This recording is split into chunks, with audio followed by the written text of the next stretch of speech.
It's Mr. Finch, House Finch, that we have here.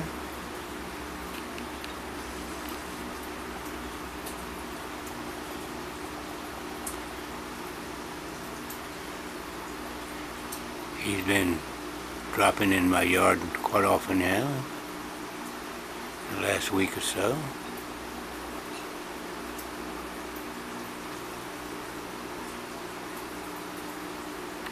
Isn't that right, Mr. Finch? Why don't you go down there and get a little bite to eat? Yeah, there you go. Mr. Finch, how are you today? Mr. Finch. I think the thrush is about ready to attack you. We'll see. No, that's a blackbird up there, I think. Oh well, enjoy. Oh, here he comes. Here he comes. Oh, I thought he was going to attack you. He went to the ground.